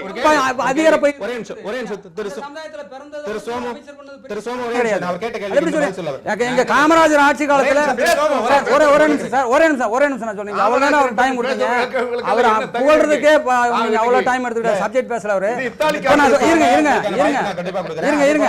நீங்க பெருந்தலைவர் காமராஜர் ஆட்சி காலத்துக்கு பின்னால காமராஜர் ஆட்சி காலத்துல தாழ்த்தப்பட்ட சமுதாயத்தை சேர்ந்த காவல்துறை அமைச்சர், நீங்க அதுக்கு முன்னாடி எந்த டிபார்ட்மெண்ட் கொடுத்திருக்காங்க? காமராஜருக்கு மாவட்டத்தை கண்டு காமராஜருக்கு பல்வேறு பெருமைகளை சேர்த்தது அனைத்து இந்திய அண்ணா திமுக. காமராஜருக்கு இறுதிச் சடங்கு காமராஜருக்கு ஒரு தாழ்த்தப்பட்ட சமுதாயத்தை சேர்ந்தவருக்கு காவல்துறை அமைச்சர் கொடுத்தது காங்கிரஸ் கட்சி. நீங்க கொடுப்பீங்களா? அதிமுக கொடுத்துருவீங்களா? அப்படி சரியான கேள்வி கேளுங்க, சரியான பதில் சொல்றோம். நீங்க சமூக நலத்தில் தாழ்த்தப்பட்ட இருக்கக்கூடிய சூழ்நிலையில் இத்தனை பேரை மாட்டி இருக்கிறீங்களா? அதுக்கான காரணம் என்னன்னு கேட்டேன். நீங்க சொல்ல நீங்க சொல்ற வாங்க சக்தியில கேளுங்க, நான் சொல்றேன். நான் என்ன சொல்ல வரேன், அனைத்து இந்திய அண்ணா திமுக கழகத்தை மக்கள் இயக்கத்துடைய பொதுச் செயலாளர் புரட்சி தலைவி அம்மா 1,50,00,000 தொண்டர்களை வைத்து இன்றைக்கு ராணுவ பட்டாளத்தை போல நடத்தி கொண்டிருக்கக்கூடிய புரட்சி தலைவி அம்மா அவர்கள் இந்த இயக்கத்தினுடைய வளர்ச்சிக்காக அற்புதமான நடவடிக்கைகள் எடுக்கிற போது மக்கள் அந்த கட்சியும் ஏற்றுக்கொள்கிறது, மக்களும் ஏற்றுக்கொள்கிறார்கள். ராணுவ கட்டுக்கோப்பட இருக்கிற எல்லாத்தையும் அடிமைத்தனத்தில் வைத்திருக்கிறீர்கள் சொல்லிட்டு இந்த பல மீடியாக்களும் வந்து குற்றச்சாட்டை வச்சிட்டு இருக்காங்க. அதிமுக மீது உள்ள காழ்ப்புணர்ச்சியின் காரணமாக பொய் சொல்லுகிறார்களே தவிர எங்கள் இயக்கத்தை பொறுத்தளவு உலகத்திலேயே இளைஞர்கள் அதிகமாக இருக்கக்கூடிய ஒரு மாபெரும் இயக்கம் உங்கள் மேல் காழ்ப்புணர்ச்சி, மற்ற இருக்கிற பெரும்பாலான ஊடகங்களுக்கு உங்கள் மேல் காழ்ப்புணர்ச்சியா? நடந்து முடிந்த சட்டமன்ற தேர்தலில் எங்களிடம் தோற்று போன 10 கட்சிகள், செல்லா காசான டெபாசிட் இழந்த அந்த கட்சிகள் எல்லாம் கூறுகிற வெத்து வேட்டு தான் இதெல்லாம் தவிர அண்ணா திமுகவை பொறுத்தளவு ஒரு சில இடங்கள் நடக்கலையா? நாங்க அண்ணா திமுக இந்த மக்கள் மத்தியில் நாங்க செல்வாக்கோட இருக்கோம். நீங்க ஒரு சில டெபாசிட் இழந்தீங்களா இல்லையா? எப்போ ஒரு இடத்துல இருந்திருக்கலாம். அது வந்து ஆமா, இந்த தேர்தலில் 10 கட்சிகள் காணாமல் போயிட்டு சரி அரசியல் நடத்துறதுக்கு தகுதி இல்லாமல் போய்விட்டார். அதை நம்ம சொல்லக்கூடாது. ஜனநாயகத்துடைய மரபு சொல்லக்கூடாது. ஜனநாயகத்துடைய மரபு என்ன எவ்வளவு பொய் பிரச்சாரம் சொன்னாங்க, எவ்வளவு ஒரு வதந்திகளை பரப்பினார்கள், எவ்வளவு பெரிய ஊடகங்களும் செய்தித்தாள்களும் பொய்யான தகவல்களை.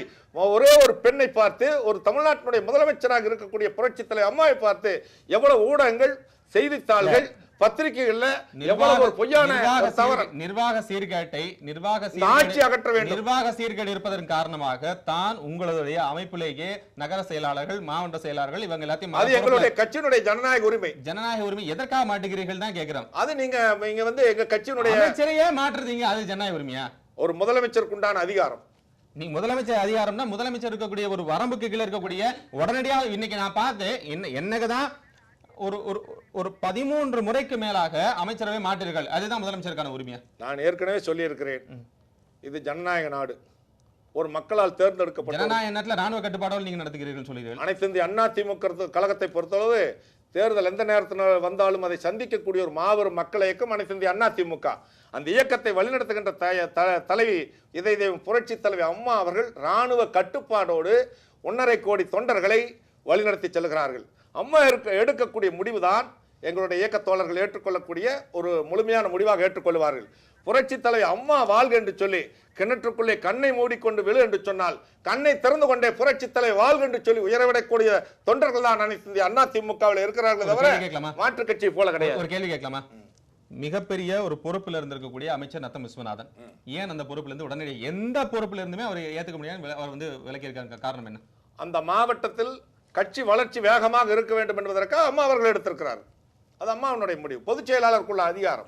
இது வந்து சரியான பதில் தானே அப்படிங்கிறது எனக்கு தெரியல. இருந்தாலும் நான் அடுத்ததாக உங்ககிட்ட ஒரு கேள்வி கேட்கிறேன். காங்கிரஸுக்கு ஒரு தொடர்ச்சியாக ஒரு மாற்றம் பொதுவாகவே இல்லாமல் இருந்து வந்து கொண்டிருக்கின்றது. இதே ஒரு மந்த நிலையில் மாற்றம் போகக்கூடிய சூழ்நிலையில் தமிழகத்தில் நீங்க எப்பொழுது ஆட்சிக்கு பிடிப்பீர்கள், அல்லது அதுக்கான ஒரு வேகம் தோன்றுகிறதா? ரெண்டாவது என்னன்னா, உள்ளாட்சி தேர்தலையும் கூட திருப்பி நாங்கள் வந்து திராவிட முன்னேற்ற கழகத்துடன் நாங்கள் வந்து கூட்டணி வைப்போம் சொல்லி உங்க கட்சியினுடைய மாநில தலைவர் கூட வி.கே. இளங்கோவன் உறுதியாக சொல்லியிருக்கிறார். ஆனால் இதில் திராவிட முன்னேற்ற கழகத்துக்கே ஒரு சில மாறுபாடுகள் இருப்பதாக தெரிகிறது. என்னுடைய நிலைப்பாடு என்னது? காங்கிரஸ் கட்சியை பொறுத்த மட்டும் தனிச்சு நிற்கிறத பற்றி எந்த காங்கிரஸ் ஒன்றும் கவலைப்பட போகிறதில்ல, தாராளமாக நிற்பாங்க. நீங்கள் எல்லா வார்டுகளையும் எல்லா அதை பற்றி இப்போ பிரச்சனை இல்லை. காங்கிரஸ்காரங்க அதை பற்றி எந்த காலத்திலும் கவலைப்படுறதில்ல. பொதுவாகவே ஆளுங்கட்சியை பொறுத்த மட்டும் நீங்கள் அது யாராக இருந்தாலும் சரி, அந்த உள்ளாட்சி தேர்தல் அமைப்புகளில் வர்றபோது முழுசாக அரசு இயந்திரங்களை அவங்க கையில் வச்சுக்கிறாங்க, அரசு இயந்திரத்தை முழுசாக பயன்படுத்துகிறாங்க. அதனால தான் உள்ளாட்சி அமைப்புகளில் வந்துட்டு ஆளுங்கட்சி அதிகமாக ஜெயிக்க முடியுது. அப்படி தான் நடக்குங்க. நீ கூட்டணி வச்சுருக்கேன், கூட்டணி வச்சா வெற்றி வாய்ப்பு பிரகாசமாக இருக்கும், அது கட்சிகள் எடுக்கக்கூடிய நிலைப்பாடு. ஆனால் காங்கிரஸ்காரங்க தனிச்சு நிற்கிறத பற்றி பயக்கிறதில்ல, எந்த காலத்துலையும் பயக்கிறதில்ல. இன்னமும் நீங்கள் இன்னைக்கு நாளைக்கு இந்த மாநகராட்சியில் தனிச்சு நிற்கணும்னு சொன்னால் ஒரு வார்டுக்கு 4 பேர் பணம் கட்டுவாங்க, ஒரு வார்டுக்கு 4 பேர் பணம் கட்டுவாங்க. அந்த அளவுக்கு காங்கிரஸ் கட்சியில் இருக்கிறாங்க. மக்கள் வந்துட்டு இன்னைக்கு இந்த திரைப்பட மாயைக்கு பின்னாலே ஒரு மதுவின் அடிமைத்தனத்தில் போய், திரைப்படங்களில் பார்த்து இந்த சினிமா முகத்தில் போய் இப்படியெல்லாம் நம்ம கலாச்சார சீரழிவுகள் நிறைய நடந்துட்டு இருக்கிற மாநிலத்தில் நாங்கள் பழைய கலாச்சாரத்தை சொன்னோம்னா இன்றைக்கி இது எடுபடுமான்னு தெரியல. அப்படித்தான் போயிட்டு இருக்குது. காங்கிரஸ் வந்து நல்ல கொள்கையிலே சொல்கிறோம். மகளிர் குழுவில் பூரா நாங்கள் தான் வந்துட்டு சுய உதவிக்குள்ள உருவாக்கணும். காங்கிரஸ் கட்சியில் மகளிர் மேம்பாட்டுக்காக மகளிர் சுய உதவிக்குழுக்களை காங்கிரஸ் கட்சி தான் வந்துட்டு அகில இந்திய ரீதியில் உருவாக்குச்சு. ஆனால் அது தமிழ்நாட்டில் எப்படி பயன்படுத்தினாங்க? அதே மகளிர் குழுக்கு மூலியமா பணம் கொடுக்கறது. நாங்கள் மகளிர் மேம்பாட்டுக்காக, மகளிர்கள் அவங்க நலவாழ்வுக்காக, தங்களை முன்னேற்றிக் கொள்வதற்காக அகில இந்திய இல்லை சார், இது வந்து தமிழ்நாட்டில் கொண்டு வந்த திட்டம் இல்லை, தப்பா சொல்றீங்க நீங்க. மகளிர் சுய உதவிக்குழு வந்துட்டு காங்கிரஸ் கட்சி அகில இந்தியா பூரா உருவாக்குறது சார். நீங்க என்ன பேசுறீங்க? அகில இந்தியா முழுவதும் உருவாக்குனது நீங்க எப்ப ஆட்சியில் இருக்கிற போது நீங்க செயல்படுறீங்க. அதே மகளிர் குழு இன்னைக்கு தேர்தலுக்கு வந்துட்டு பணம் கொடுக்கறதுக்கு பயன்படுத்துறாங்க. ஆக இந்த மாதிரி ஒண்ணு நிலை இருக்கிற காலத்துல நாங்க நேர்மையா போறோம், நம்ம காமராஜர் ஆட்சின்னு சொன்னா அதுதான் எங்களுக்கு இருக்கிற பலகீனம். இன்னைக்கு வந்துட்டு ஏன்னா நாங்கள் அடுத்தடுத்து நாங்கள் தொடர்ந்து ஆட்சியில் இல்லை, எங்களால் தொண்டர்களை அதிகப்படுத்திக்க முடியல. ஏன்னா அவங்களுக்கான நாங்கள் சில நல்லதுகளை செஞ்சு கொடுக்க முடியறதில்ல, தொண்டர்களுக்கு ஒரு நல்ல வருவாயை ஏற்படுத்தி கொடுக்க முடியறதில்ல. இதெல்லாம் தான் காரணம். அவங்க அதிமுக இருக்குன்னா இன்னைக்கு எல்லாரும் செழிப்பா இருக்கிறாங்க, எல்லாருமே செழிப்பா இருக்காங்க. யார் வறுமையில எல்லாருமே செழிப்பா இருக்காங்க. உங்களுக்கு வந்து சொன்னீங்கல்ல இந்த அதிகார பரிமாற்றம் சொன்னீங்க, அதே வந்துட்டுங்க எல்லாரும் கவுன்சிலர் ஆயிடுவாங்க, எல்லாம் ரெடி ஆயிடுவாங்க, எல்லாம் ரெடி ஆயிடுவாங்க, எல்லாரும் அமைச்சர் ஆயிடுவாங்க, எல்லாம் ரெடி ஆயிடுவாங்க. கட்சியினுடைய தலைவியாகவும் தொண்டர்கள் அந்த மாதிரி எல்லாம் காங்கிரஸ் கட்சியில கிடையாது. ஒரு தலைவியாகவும் அந்த மாதிரி எல்லாம் வருமானம் இல்லை. உங்ககிட்ட ஒரு கேள்வி, உங்களுடைய கட்சி தோன்றுதல் ஆரம்பிக்கிறதுக்கான காரணமாக இருந்த திரு எம்ஜிஆர் அவர்கள் இருந்தபோது 2ஆம் கட்ட தலைவர்களை வந்து உருவாக்கினார்கள். இப்போ நீங்க வந்து திமுக எடுத்துட்டீங்கன்னா ஒரு ஆற்காடு வீராசாமி அவர்களை போலவோ இல்லை துரைமுருகனை போலவோ இல்லை வந்து அடுத்த கட்டத்தில் இருக்கக்கூடிய தலைவர்களை வந்து உருவாக்கினார். ஆனா இன்னைக்கு நீங்க அப்படி கணக்கில் எடுத்து பார்த்தீங்கன்னா யார் 2ஆம் கட்ட தலைவர்கள் நீங்க சொல்வீர்கள்? நான் ஏற்கனவே சொல்லியிருக்கிறேன். இது 1.5 கோடி தொண்டர்களை பாடிவீடாக கொண்டிருக்கக்கூடிய திராவிட இயக்கத்தோட பரிணாம வளர்ச்சியற்ற மாபெரும் மக்கள் தலைவர் புரட்சித் தலைவி அம்மா. புரட்சித் தலைவி அம்மா அவர்களை பொறுத்தளவு அரசியல் வரலாற்று வானத்திலே சிறகடித்து பிறக்கின்ற ராஜாளி பறவை. இந்த எங்கள் தாய் புரட்சித் தலைவி அம்மா அவர்கள் எடுக்கக்கூடிய நடவடிக்கைகளை தொண்டர்கள் கடைக்கோடி தொண்டரும் ஏற்றுக்கொள்ளக்கூடிய ஒரு முடிவுதான் அம்மா எடுக்கக்கூடிய முடிவை ஏற்றுக்கொள்ளக்கூடிய முடிவாக எடுத்துக்கொள்வார்கள். ஆனால் அதே நேரத்தில் நீங்கள் வந்து புரட்சித் தலைவி இது இயற்கையாக வளர்ந்த ஒரு கட்சி. புரட்சித் தலைவர் எம்ஜிஆர் ஊழலை எதிர்த்து கருணாநிதி என்ற தீய சக்தியை, கருணாநிதி என்ற நச்சுப்பாம்பை, கருணாநிதி என்ற ஊழல் பெருவிழி ஒழிப்பதற்காக அவதாரம் எடுத்த கட்சி அனைத்து இந்திய அண்ணா திமுக. இந்த இயக்கம் இன்றைக்கு 42 ஆண்டு காலம் 43 ஆண்டு காலத்தை தொட்டு போய்கொண்டிருக்கிறது என்று சொன்னால் நீங்கள் கொஞ்சம் எண்ணி பார்க்க வேண்டும். 43 புரட்சித் தலைவர் எம்ஜிஆர் மறைவுக்கு பின்னாரே அம்மா வருவார் என்று யாராவது கழகம் உருவானவர் நினைத்தார்களா? மதுரை எம்ஜிஆர் மன்ற மாநாட்டிலே என்னுடைய அரசியல் வாரிசு புரட்சித் தலைவி அம்மா என்று சொல்லி புரட்சித் தலைவி அம்மா அவர்களை அறிவித்தார்கள். ஆகவே இந்த இயக்கத்தை ஏன் நீங்கள் கவலை கொள்கிறீர்கள்? சரித்திரத்தை கேட்கலையா நீங்க? சரித்திரத்தை தான் சொல்கிறீங்க. அதே போல இந்த இயக்கத்திலே புரட்சித் தலைவி அம்மா அவர்கள் சட்டமன்றத்திலே சொல்லி இருக்கிறார்கள். சட்டமன்றத்திலே புரட்சித் தலைவி சொல்லி எனக்கு பின்னாலும் இந்த இயக்கம் ஆட்சியில் நீங்க சொல்லக்கூடிய இந்த வரலாறு நானும் படித்ததுதான், நானும் தெரிந்து கொண்டதான். நீங்க தெரிஞ்சுக்கங்க. அப்ப அதே மாதிரி தெரிஞ்சுக்கீங்க. இது தெரிஞ்சது அண்ணா திமுக ஒரு இயற்கையான கட்சி. 2ஆம் கட்ட தலைவர்கள் ஏன் உருவாகவில்லைன்னு புரட்சித் தலைவி அம்மாவுக்கு கேள்விக்கு நீங்க பதில் சொல்லுங்க. அது புரட்சித் தலைவி அம்மாவுக்கு தெரியும். புரட்சித் தலைவி அம்மா அவர்கள் எடுக்கக்கூடிய முடிவை கடைக்கோடி தொண்டன் ஏற்றுக்கொள்வார். கடைக்கோடி தொண்டன் நீங்க வந்து ஒரு அதிர்ச்சியில தான் வச்சிருக்கீங்க. எங்க இயக்கத்தை பொறுத்தளவு மாற்றத்தை திடீர்னு அனௌன்ஸ் பண்ணீங்க. இன்னைக்கு வந்து கட்சியில இருக்கிறாரா, கட்சி பொறுப்புல இருக்கிறாரா, இல்ல அமைச்சரா இருக்கிறாரா? அண்ணா திமுக. என்ன அப்படி வந்து அண்ணா திமுக அதான் நான் சொன்ன ஒரு தவறு செய்தா இதுதான் ஜனநாயகமா? ஜனநாயகமா? பின்ன அடிமைகளைப் போல கொளுத்த வாரிசுகளை உருவாக்கி அவர்களுடைய இயக்கத்தை கொடுத்து அவர்களே எம்எல்ஏ, அவர்களே எம்பி, அவன் குடும்பம், அவன் மகன், அவனுடைய பேரன் இப்படித்தான் போல ஒரு லிமிடெட் கம்பெனி போல நடத்த வேண்டுமா? போலத்தான் தொண்டர்கள் இருக்கார்கள். சொன்னேன். நிறைய வந்து எதிர்க்கட்சி குற்றச்சாட்டு வைக்கிறார்கள். எதிர்க்கட்சிகளுக்கு வேலை இல்லை. இப்பொழுது தேர்தலை தோற்று விட்டார்கள். அலுவலகத்தை ஊடகங்கள் சொல்லுது. அதுக்கான பதில் என்ன சொல்லுங்க? ஊடகங்கள் கேள்வி கேட்பார்கள். கேள்வி முறையாக கேட்டால் முறையான பதில் கிடைக்கும். அனைத்து இந்திய அண்ணா திமுக கழகம் ஒரு மக்கள் இயக்கம். தொண்டர்கள் 1.5 கோடி தொண்டர்களை கொண்டுள்ள ஒரு மாபெரும் இயக்கம். புரட்சி தலைவி எடுக்கக்கூடிய முடிவை கடைக்கோடி தொண்டனும் ஏற்றுக்கொள்ளக்கூடிய ஒரு மாபெரும் இயக்கம் இந்த இயக்கம். இந்த இயக்கத்தில் புரட்சி தலைவி என்ன முடிவு எடுக்கிறார்களோ இதே மக்கள் செல்வாக்கை திரட்டித்தான் திராவிட முன்னேற்ற கழகமும் அரியணையில் இருந்திருக்கிறது. 5 முறை அவர் வந்து முதலமைச்சர் பதவியில் இருந்திருக்கிறார். அவர் வந்து பல விஷயங்களுக்காக போராடி இருக்கிறார். அப்படிங்கறத நீங்க மறக்க முடியுமா? நீங்க திமுக வந்து அண்ணா இருந்த திமுக வேற. இன்னைக்கு கருணாநிதியில் இருக்கக்கூடிய திமுக வந்து ஒரு லிமிடெட் கம்பெனி. கருணாநிதி மகன், பேரன், கொள்ளு பேர, மகள். ஒரு கேள்வி கேட்கலாமா? ஒரு கேள்வி. தயவுசெய்து திமுகவை அண்ணா திமுகவை நீங்க என்ன எம்ஜிஆர் இருந்த அண்ணா திமுக வேற, இப்பொழுது இருக்கக்கூடிய அண்ணா திமுக வேறயா? புரட்சி தலைவர் எம்ஜிஆர் அரசியல் வாரிசு என்று எங்கள் இதய தெய்வம் அம்மா அவர்களை மக்கள் மத்தியில, தொண்டர்கள் மத்தியில் அறிமுகப்படுத்தியதற்கு பின்னாலே அதிகாரப்பூர்வமாக எம்ஜிஆர் மன்ற மாநாட்டில் அறிவித்தார். எதுல இருக்கு? எந்த ஏட்டில் இருக்கிறது? ஏங்க நீங்க என்னங்க, நீங்க வரலாறு தெரியாம ஒரு ஊடகத்தின் நெறியாளரா இருக்கிறீங்க.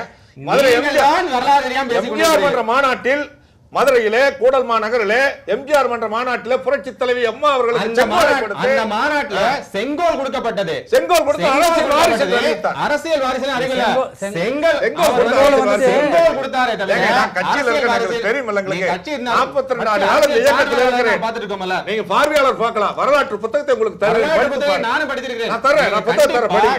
நீங்க தயவுசெய்து செங்கோல் கொடுத்தது தவறான பதில். எம்ஜிஆர் மன்றத்துல இருந்து வரலாற்று புத்தகத்தை எம்ஜிஆர் மன்றத்துல இருந்து ஒரு திரிவாக எழுதியிருக்கலாம். ஆனால் புரட்சி தலைவர் எம்ஜிஆர் மாநாட்டில் நான் கலந்து கொண்டவன் மேடையில் நான் பேசியவன். அந்த மாநாட்டில் புரட்சி தலைவர் எம்ஜிஆர் அவர்கள் அன்றைக்கு எம்ஜிஆர் ஓமேன் பேச முடியாது என்று சொன்ன நேரத்தில் ஆளுக்கு ஒரு கத்தி வைத்துக் கொள்ளுங்கள் என்று சொன்னார். அப்பொழுது என்னுடைய அரசியல் வாரிசு என்று சொல்லி செங்கோலை கொடுத்தார்கள். ஆகவே இந்த மேடையில் இருந்து பார்த்தவர்கள் நீங்கள் தயவு செய்து உங்களுக்கு அந்த புத்தகத்தை தருவேன், படித்து பாருங்கள். புத்தகங்கள் எப்ப எழுதப்பட்டது? அந்த புத்தகம் நான் அந்த புகைப்படத்தோட கொண்டு வந்து அந்த புத்தகம் எப்ப எழுதப்பட்ட அந்த கேள்விக்கான பதில் நான் புகைப்படத்தவே கொண்டு வந்து கொடுக்கிறேன். எம்ஜிஆர் இருந்ததுக்கு முன்னா பின்னா நீங்க அதிமுகவுக்கு எதிரான கருத்துக்களை நீங்கள் இங்க கருத்துக்களை பரப்புகிறீர்கள். நான் கருத்துக்களை அந்த கருத்துக்களை ஏற்றுக்கொள்ளக்கூடிய முடியல நாங்கள் இல்லை. இல்ல நான் கேட்ட அனைத்து கேள்விக்கு இந்திய அதிமுக கழகத்துடைய வாரிசாக புரட்சித் தலைவி அம்மா அவர்களை புரட்சித் தலைவர் எம்ஜிஆர் அவர்கள் அறிவித்திருக்கிறார்கள். நான் கேட்ட கேள்விக்கு நீங்க பதில் சொல்லு. இரண்டாம் கட்ட தலைவர்களை ஏன் உருவாக்கவில்லைன்னு சொன்னா நீங்க தான் ஹிஸ்டரி சொன்னீங்க. அந்த ஹிஸ்டரி தான் நான் பேசினேன். இப்போ இரண்டாம் கட்ட தலைவர்களை உருவாக்குவது என்பது புரட்சித் தலைவி அம்மாவுடைய கையில் இருக்கிறது. புரட்சித் தலைவி அம்மா அவர்கள் எனக்கு பின்னாலும் இந்த இயக்கம் ஆட்சியில் இருக்கும் என்று சட்டமன்றத்தில் பகிரங்கமாக தெரிவித்திருக்கிறார்கள். ஆகவே எந்த முடிவெடுத்தாலும் அம்மா அவர்கள் ஒரு தீர்க்க தரிசனத்தோடு எடுப்பார்கள் என்பதை இந்த நேரத்தில் நான் கோடிட்டு காட்டுவது சால சிறந்ததாக இருக்கும் என்று கருதுகிறேன். ஆகவே புரட்சித் தலைவர் எம்ஜிஆர் மக்கள் மன்றத்திலே ஒரு திறந்தவெளி மாநாட்டிலே அன்றைக்கு மதுரையிலே புரட்சித் தலைவி அம்மா அவர்களை அரசியல் வாரிசு என்று சொன்னார்கள். அங்கள் அரசியல் வாரிசாக இருக்கக்கூடிய புரட்சித் தலைவர் அம்மா அவர்கள் புரட்சித் தலைவருடைய கொள்கைகளை இன்றைக்கு அவர் விட்டு சென்ற கட்சியை உடைந்த கட்சி ஒன்று சேர்த்து முடக்கப்பட்ட சின்னத்தை திரும்ப பெற்று இழந்துவிட்ட ஆட்சி அதிகாரத்தை கோட்டையில் அமர்த்தி புரட்சித் தலைவர் புகழ் காக்கின்ற எங்கள் இதயம் புரட்சித் தலைவர் அம்மா அவர்கள் இன்றைக்கு தமிழ்நாட்டினுடைய மாபெரும் மக்கள் சக்தியாக இருந்து கொண்டிருக்கிறார்கள் என்பதை இந்த ஊடகத்தின் மூலமாக நான் தெரிவித்துக் கொள்ள கடமைப்பட்டவனாக இருக்கிறேன். கண்டிப்பாக உங்களுடைய கருத்தை ஏற்றுக்கொள்வார்கள். நான் வந்து நினைக்கிறேன் அவர் வந்து முழுமையா அம்மா புகழ் பாடுறதுக்கு நீங்க ஒரு அரங்க அமைச்சு கொடுத்துருக்கீங்க. இல்ல நான் ஏற்றுக்கொள்ள சொல்லல. அவர் வந்து அவருடைய புகழை பத்தி பாடுறதுக்காக சோனியா காந்தி புகழ பாடுவாங்க. சரி நீங்க விவாதம்னா நீங்க என்ன சப்ஜெக்ட் கேக்குறீங்க, அதுக்கு என்ன பேர் அம்மாவோட புகழை பாடுறதுக்கு நீங்க அரங்க அமைச்சு கொடுத்துருக்கீங்க. 102 பொறுமையா அழகா சொல்லிட்டு இருக்கு. அரசியல் குடியுரிமை சட்டம் 5 பிரகாரம் பிரதமராக இருக்க முடியாது கால்பின் காரணமாக யாரை பற்றி நான் என்ன சொல்றேன், உங்களுக்கான வாய்ப்பு முடிஞ்சதில்ல. அவர் பேசுறதுக்கான நீங்க வந்து இடம் சொன்னேன். இப்ப நான் என்னன்னா பலவீனங்களை சரி செய்வது அது வந்து ஒரு கட்சியினுடைய தேவையாக இருக்கிறது. அந்த கட்சியின் ஒரு கட்சி எந்த கட்சியாக இருந்தாலும் சரி அந்த அடிப்படையில் எந்த அளவுக்கு காங்கிரஸ் வந்து சிறப்பாக செயல்பட்டு இருக்கிறது? காங்கிரஸ் கட்சியை பொறுத்தவரை அதான் நான் சொன்னது வந்து அகில இந்திய இயக்கம்ங்க. எங்களுடைய அதிகார பலம் பூரா எல்லாம் டெல்லியில் இருக்குது. அவங்களுக்கு இங்கே இருக்கிற மாவட்ட தலைவர்களே பல பேர் தெரியாது. சரி, உள்ளாட்சி தேர்தல் பற்றி உங்களுடைய நிலைப்பாடு சொல்லுங்க. உள்ளாட்சி தேர்தலில் வந்துட்டு கட்சி தலைமை தான் முடிவெடுக்க முடியும். கட்சி தலைமை என்ன சொல்றாங்களோ கூட்டணினா கூட்டணி சேர்ந்து பாடுபடுவோம், இல்ல தனிச்சு தலைவர் தான் கண்டிப்பா நான் வந்து கூட்டணி வைத்தான். அது தேர்தல் நேரத்தில் தானே கூட்டணி இருந்தால் நல்லதுன்னு ஒரு கருத்தை விருப்பத்தை சொல்லியிருக்கிறாரு. கூட்டணி அமைந்தால் நல்லது தானே, அப்படித்தான் நான் அவர் நல்லது தானே, கூட்டணி அமைஞ்சால் நல்லது தானே, திமுகவுக்கு நல்லது, காங்கிரஸுக்கு நல்லது. இப்போ ஒரு ஆளுங்கட்சியை வந்துட்டு எதிர்க்கிற போது ஒரு வலுவான கூட்டணி இருந்தால் தான் நல்லா இருக்கும். சரி, அப்படி கூட்டணி அமைப்பு இருந்தான்னு சொன்னா காங்கிரஸ் வந்து திரிபுரால வந்து கூட்டணி போச்சு. அங்க இருக்கக்கூடிய கூட்டணியே சேரல, எங்களுக்கு பிடிக்கலன்னு சொல்லிட்டு அங்க இருக்கக்கூடிய எதிர்க்கட்சி தலைவராக காங்கிரஸ் கட்சியோட தலைவரே வந்து வெளியே வந்தாரு. பாரதிய ஜனதா கட்சி 6 பேர் வெளியே வந்தாங்க. பின்னாடி என்னங்க ஒரு கட்டுமையான முயற்சி எடுத்துட்டு இருக்காங்க அங்கங்க காங்கிரஸ் கட்சியில பலவீனப்படுத்துறதுக்கு. யாரோ ஒரு சில எம்எல்ஏ 6 எம்எல்ஏ இல்ல 6 எம்எல்ஏ போட்டனால காங்கிரஸ் கட்சி அழிஞ்சிரும். நீங்க இதே 6 எம்எல்ஏ நீங்க ஆட் பண்ணி அசாமே நீங்க இழந்திருக்கிறீர்கள். நீங்க வந்து மேற்கு வங்கத்துல உங்களால வந்து காணா போயிருக்கீங்க. அதே போல வந்து மேற்கு வங்கத்துல நாங்க எப்ப ஆட்சி இருந்த கம்யூனிஸ்ட் கட்சி அது ஒரு காங்கிரஸ்ங்கிற பெயரால தான் வந்து திரிணாமுல் காங்கிரஸ் ஜெயிச்சிருக்கு. செகண்ட் பிளேஸ் வந்து காங்கிரஸ் கட்சி. கேரளத்துல நீங்கள் வந்து கேரளால மாத்தி தானே வருது. ஒரு முறை காங்கிரஸ் ஜெயிக்குது, மீண்டும் அது வழக்கமானது தானே. அது கேரளால தோத்துறது வந்து இன்னும் ஆச்சரியப்படுறதுக்கு இல்ல. ஏன்னா அது அடுத்த முறை நாங்க மீண்டும் காங்கிரஸ் ஜெயிக்கும். திரிபுரால அதே நிலைமை தானே இருக்குது. திரிபுரால இனி அடுத்த முறை காங்கிரஸ் ஜெயிக்கும். இனி பாருங்க ராகுல் காந்தி வந்துட்டு இனி வலுவா நாங்க வந்து பிரைம் மினிஸ்டர் நாங்க நரேந்திர மோடி முன்னிறுத்தின மாதிரி ராகுல் காந்தி தலைவர்களை நாங்க முன்னிறுத்துற போது கட்டாயமா நீங்க வந்து காங்கிரஸ் பண்ணுவோம். ரொம்ப காலமா அதை சொல்லிட்டு இருக்கீங்க. இன்னும் எத்தனை பண்ணல. அந்த வகையில பார்த்தா அந்த வகையில பார்த்தா அதிமுக வந்து சீராகவும் சிறப்பாகவும் மேல இருந்து டாப் டு பாட்டம் வந்து ஒரே மாதிரி செயல்படக்கூடிய ஒரு அமைப்பாக தான் இருக்கிறது. அவங்க அமைப்பு வேற சார். அதான் நான் சொல்றேன். அவங்க வந்து மாநில கட்சிகள் நேரடி பார்வையில ஒருத்தரோட செயல்பாடு தெரியும். ஒரு மாநிலத்தில் எங்களுக்கு நேரடி செயல்பாடு அதிகாரம் இருக்கிற போது மாநிலத்திலேயே நீங்க வந்து கட்சியிலிருந்து திருப்பி பிளவு வந்து தமிழ் மாநில காங்கிரஸ் என்ற ஒரு கட்சி உருவாகி திருப்பி அதுல இருந்து மீண்டும் இங்க இருக்கக்கூடிய அமைப்பாளர்கள் வந்து சேர்த்து இந்த மாதிரி ஒரு வந்து ஒரு அமைப்பாளர்கள் இருக்கக்கூடிய சூழ்நிலை இருந்துட்டே இருக்கு. காங்கிரஸ் கட்சியில வந்துட்டுங்க நீங்க வந்துட்டு எத்தனையோ பேர் காங்கிரஸ் கட்சியில இருந்து இப்ப நிஜலிங்கப்பா, அதே மாதிரி பாண்டிச்சேரியில கண்ணன், அதே மாதிரி இங்கே தலைவர் மூப்பனார், அது மாதிரி எத்தனையோ பேர் பிரிஞ்சு போயிருக்கிறாங்க. பின்னி வந்து நிஜலிங்கப்பா, இந்த மாதிரிலாம் நிறைய வரலாறு இருக்குதுங்க. ஆனால் அவங்களாம் போய் சைன் ஆனதில்லை. திருப்பி கொஞ்சம் காலத்தில் ஒரு 4 வருஷமா 10 வருஷமா இருந்து திருப்பி வந்து காங்கிரஸ் வந்து எம்பி பதவி கொடுக்குறாங்களே, அது அவங்க கட்சி விவகாரம் சார். இல்ல நீங்க உங்க கட்சியில பிரிஞ்சு போனவர் தானே. அவருடைய உங்க தேவை கட்சியில அவங்களுக்கு பிரிஞ்சு ஏதாவது போனவர் தானே, தேவைப்படுமா அதெல்லாம் இருக்கோ, கேட்டேன். அதனால கொடுத்துருக்கலாம். அது என்ன நோக்கம்ங்கிறது அவங்க தான் சொல்லணும். அதை எப்படி நான் சொல்ல முடியும்? அவங்க கட்சியில கொடுத்தது. நீங்க வந்து அண்ணா திராவிட முன்னேற்ற கழகத்தை பொறுத்தளவுக்கு அவங்க இல்ல, அதிமுக ஊடகங்களால் இப்ப நீங்க சொன்னங்காட்டி நான் சொல்றேன், ஊடகங்களால் அப்ரோச்சே பண்ண முடியாத ஒரு அமைப்பு அப்படின்னு சொன்னங்காட்டி இப்ப அவங்க என்னன்னா 11 செய்தி தொடர்பாளர்களை வந்து அவங்க இப்போ வந்து புதுசா பண்ணிருக்காங்க. கண்ணையன் ஆகட்டும், பண்டுட்டி ராமச்சந்திரன் ஆகட்டும், அதே போல இருக்கக்கூடிய ஆமா, பல பேரை வந்து நீங்க 11 பேர் இந்த லிஸ்ட் 11 பேர் லிஸ்ட் போட்டு அந்த 11 பேர் முன்னாடி வந்து ஊடக தொடர்பாளர்கள், செய்தி தொடர்பாளர்கள் சொல்லி யாருமே இல்லன்னு சொன்னீங்க. இல்ல இப்ப இருந்தாங்க அவங்க இல்ல இருந்தாங்க. அவங்க முறையா வந்து அறிவிச்சிருக்காங்க. அம்மா வந்து முறையா வந்து ஊடக அவங்க அனுமதி தேர்தலை கேட்டு தான் நீங்க வந்து எப்படி பேசுறோம். ஒரே நிமிஷம் திரு அடுத்த தேர்தலை பற்றி உள்ளாட்சி தேர்தலை பத்தி உங்களுடைய பார்வை வியூகம் எந்த வரை இருக்க போகிறது? அடுத்த தேர்தலை பற்றி சிந்திப்பவன் அரசியல்வாதி, அடுத்த தலைமுறையை பற்றி சிந்திப்பவன் அரசியல் ஞானி. எங்கள் புரட்சித் தலைவி அம்மா அவர்கள் அரசியல் ஞானி. நான் அந்த நேரத்தில் கோடிட்டு காட்ட விரும்புகிறேன். எந்த நேரத்தில் எப்பொழுது தேர்தல் வந்தாலும் அதை சந்திக்க தயாருள்ள ஒரு இயக்கமும் தலைவியும் புரட்சித் தலைவி அம்மா அவர்களும் அனைத்து இந்திய அண்ணா திமுக. ஆகவே சட்டமன்ற தேர்தல் கூட்டணி இல்லாமல் தனித்து போட்டியிடுவோம் என்று சொன்ன நாங்கள் இன்றைக்கு வெற்றி வாகை சூடி ஆட்சி அமைத்திருக்கிறோம். எத்தனை இடத்துல பிடிச்சிருக்கீங்க? 134 இடங்களில் வெற்றி பெற்றிருக்கிறோம். இல்ல கடந்த தேர்தலை போற போது இது வந்துட்டு பிரமாதமான வெற்றிலாம் சொல்ல முடியாதுங்க. கடந்த தேர்தலில் வாங்கின வாக்கு இன்னும் கொஞ்சம் காங்கிரஸ் திமுக கொஞ்சம் கடுமையா வேலை செஞ்சிருந்தாங்கன்னா இந்த 1% ஓட்டு வாங்கி தேர்தலில் கூட்டணி அமைச்சு 2011 38.4% ஓட்டுகள் வாங்கினோம். இன்னைக்கு வந்து 40.8% ஓட்டு தனித்து போட்டியிருக்க. போன தடவை தேமுதிக, 2 கம்யூனிஸ்ட், மனிதநேய மக்கள் கட்சி எல்லாம் இருந்து இன்னைக்கு அதெல்லாம் இல்லாம அனைத்து இந்திய அண்ணா திமுக தனித்து மக்களை சந்தித்து நாங்கள் செய்த சாதனைகளை சொல்லி புரட்சித் தலைவி அம்மா சமத்துவ மக்கள் கட்சி சேர்ந்தது. அதே போல வந்து முக்குளத்தூர் புலிப்படை சேர்ந்தது. அதெல்லாம் வந்து தேர்தல் நேரத்தில் சின்ன சின்ன கட்சிக்கு சேர்ந்தாங்க. உங்களுக்கு ஒரு சீட்டு கொடுத்தோம். பாக்கி எல்லாம் பெரும்பாலான அனைத்து இந்திய அண்ணா திமுக தனித்து போட்டிக்கிட்டு இருந்தோம். அது ரெட்டல சின்னத்தை தான் நின்னாங்க. நீங்க வேற வழி இல்ல, நீங்க வந்தா வழி இல்லை. நாங்க வந்து மக்களை நம்புகிறோம். இந்த இயக்கம் எந்த நேரத்தில் தேர்தல் வந்தாலும் உள்ளாட்சி தேர்தல் நாடாளுமன்ற தமிழ்நாடு காங்கிரஸ் கட்சியின் தலைவர் வந்து ஜி.கே. வாசன் அவர்கள் நீங்க ரொம்ப நாள் வந்து உங்க கட்சியோட வந்து சேர்வே அப்படின்னு சொல்லிட்டு இருந்தாங்க. திருப்பி நீங்க அவர்களுக்கான ஒரு சின்னத்தை கூட நீங்க அனுமதிக்க வந்த செய்திகள் வச்சு நம்ம பேச முடியாது. கட்சிக்கான ஒரு சின்னத்தை கூட நீங்க அனுமதிக்க மாட்டீங்க. தலைமை என்ன முடிவு எடுத்திருக்கிறது வந்து அம்மா தெளிவாக சொல்லி இருக்கிறார்கள். ஆகவே பத்திரிகையில் வந்த செய்திகளுக்கெல்லாம் நம்ம பதில் சொல்ல முடியாது. காரணம் ஒவ்வொரு செய்தி. வருகின்ற உள்ளாட்சி தேர்தலுக்கான உங்க கட்சிக்கான நிலைப்பாடு அனைத்து இந்திய அண்ணா திமுக புரட்சித் தலைவி அம்மா அவர்கள் எடுக்கக்கூடிய முடிவை அனைத்து இந்திய அண்ணா திமுக கழக தொண்டர்கள் முழுமையாக ஏற்றுக்கொள்வார்கள். ராணுவ கட்டுக்கோப்புக்கு இணங்க. ராணுவ கட்டுக்கோப்பு. நீங்க சொல்லுங்க, உங்களுடைய உள்ளாட்சி தேர்தலுடைய பணிகள் எப்படி இருக்கும் சொல்லி. உள்ளாட்சி தேர்தல் வந்துட்டு உங்க கட்சியினுடைய நிலைப்பாடு எப்படி இருக்குன்னு கேக்குறேன். கட்சியினுடைய நிலைப்பாடு தலைமை தான் சார் முடிவெடுக்க முடியும். நான் எப்படி சொல்ல முடியும்? அதற்கான கூட்டணிகள் சரியா இருக்கிற அந்த வேலைகள் நடக்குங்க. வேலைகள்லாம் நடக்காம இருக்காது. உள்ளாட்சி தேர்தல்ங்கிற போது அந்தந்த ஊர்களில் பகுதியில் வேட்பாளராக போட்டியிடக்கூடிய நண்பர்கள்லாம் இப்போவே அவங்க வேலைகளை செஞ்சுட்டு தான் இருக்கிறாங்க. இப்போ உள்ளாட்சி வாய்ப்பு கிடைச்சா வெற்றி பெறணும் அப்படிங்கிற போது அதுக்கான வேலைகளை முன்னெடுத்து போயிட்டு தான் இருக்கிறாங்க. கூட்டணி விவகாரத்தில் அது எப்படிங்கிறத மாநில கமிட்டியெல்லாம் சேர்ந்து தான் முடிவெடுப்பாங்க. இதில் நம்ம ஒன்றும் கருத்து சொல்கிறதுல கூட்டணி அமைந்தால் ஒரு வலுவான கூட்டணி அமைந்தால் உள்ளாட்சி தேர்தலில் வலுவான வெற்றி பெறுவோம். நீங்கள் சட்டமன்ற தேர்தலில் கொஞ்சம் ஏமாந்துட்டோம். இன்னும் கொஞ்சம் கடுமையாக வேலை செஞ்சிருந்தால் அந்த 1% ஓட்டத்தை வித்தியாசம், பெரிய வித்தியாசம்லாம் கிடையாது, ஈஸியாக எடுத்துருக்கலாம். ஆனால் உள்ளாட்சி தேர்தல் வரும்போது போட்டி ரொம்ப கடுமையாக இருக்கும். நிச்சயமாக இவங்க நினைக்கிற மாதிரி முழுசாக ஜெயிக்க முடியாது.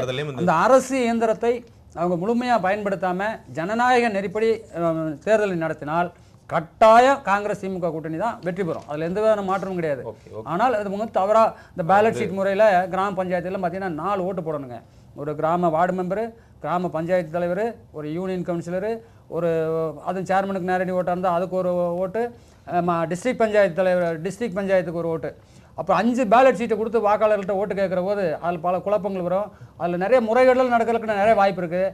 அந்த வகையில் அரசாங்கம் வந்துட்டு முறையா தேர்தலை நடத்தினால் கண்டிப்பாக காங்கிரஸ் திமுக கூட்டணி தான் வெற்றி பெறும். அதுல எந்த விதமான ஆட்சேபனையும் வைத்துக் கொள்ளாம என்ற ஒரு முடிவெடுத்திருக்க ஒரு கமிட்டி அறிக்கை பரிசீலனை செய்து. ஓகே, இப்போ நம்ம இவ்வளவு நேரம் வந்து கண்டிப்பாக ஆமாங்க, இவ்வளவு நேரம் வந்து உங்களுடைய அற்புதமான கருத்துக்களையும் உங்களுடைய நேரத்தையும் எங்களுடைய ஷேர் பண்ணிக்கிட்டதுக்காக அதிமுகவின் மாவட்ட இலக்கிய செயலாளர் திரு புரட்சி தம்பி அவர்களுக்கும் எங்களது மனமார்ந்த நன்றிகளும் வாழ்த்துக்களும் தெரிவிச்சிருக்கோம். அதே போல வந்து காங்கிரசினுடைய கோவை மாவட்ட முன்னாள் பொதுச் செயலாளர் காட்டூர் சோம் அவர்கள் ஐயா அவர்களுக்கும் வந்து கண்டிப்பாக மனமார்ந்த நன்றிகளும் வணக்கங்களும். இதுவரைக்கும் உங்களுடைய நேரத்தையும் உங்களுடைய கருத்துக்களையும் பதிவு செஞ்சதுக்கு மிகுந்த நன்றி. அதே போல உங்களுக்கு மிகுந்த நன்றி. மீண்டும் இதே போல ஒரு மக்கள் மற்றும் நிகழ்ச்சியில் உங்களை அனைவரையும் சந்திக்கிறேன். அதுவரை உங்களிடம் நன்றிகளும் வணக்கங்களும்.